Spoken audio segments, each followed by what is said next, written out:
Corinthians 10:11 through 14. When all of Gilead heard of everything that the Philistines had done to Saul, we see that in the earlier part of the chapter. They cut off his head, took his armor, put him in their temples to their false gods. And I'm assuming, I had to study, but that's a city of Israel. Based on the name, it's probably two cities together, Jeshbash and Gilead, which Gilead, we later know, it is a city of Israel. All their brave men set out and retrieved the body of Saul and the bodies of his sons and brought them to Jabesh. Now, even though Saul was royalty, Saul was king, it was important for them to give him a proper burial. You know, there's laws in the Old Testament of how you should treat the deceased.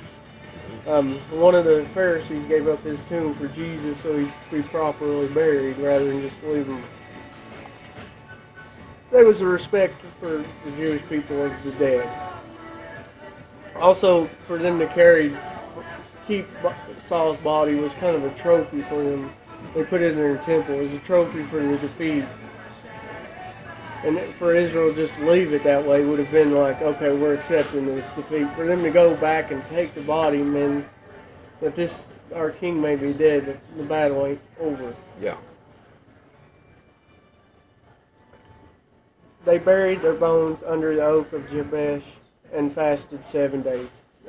They probably mourned during this time. It mentions here that they fasted, but this was a period of mourning. Usually the mourning of a death was about a week, where not much was done during that week at all. It wasn't just fasting. There was no work really done, nothing.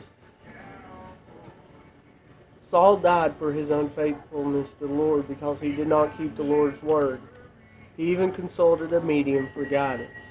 That story where he went to and I think it refers to her as a seer, to consult what Samuel had to say, shows complete rebellion against what God's word was. Because Samuel already gave him word of what was going to happen.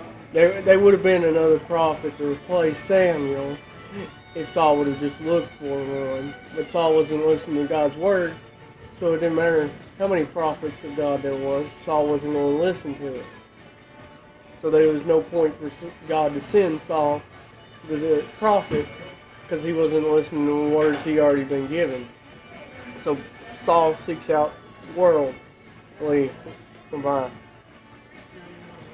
Sometimes we can seek out worldly advice rather than God's word simply because we feel like it's easier. But this isn't the way we should go. We should always seek God. But he did not inquire of the Lord.